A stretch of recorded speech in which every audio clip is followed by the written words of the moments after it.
Hi, I'm Michael Molicho. I'm the Content Strategy and Marketing Manager with ASTM's Advanced Manufacturing Division. I'm here with Sascha Hartig. He's with the German Navy Support Command, and I'm just going to ask him a few questions about ICAM. So what brought you to ICAM this year?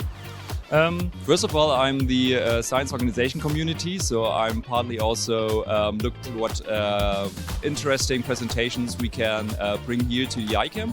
And but the second thing is, it's really interesting to be here, talk to the experts, talk all the people from science, from defense, from the industry, to make things in additive going a step further. And this is why I'm coming here to ICAM. This is pretty like one spot where you can talk to all the experts and do a bit more real talk about the real use cases. So if you go to Formnext, something like that, it's more like a trade show. Everyone is showing off what are possibilities.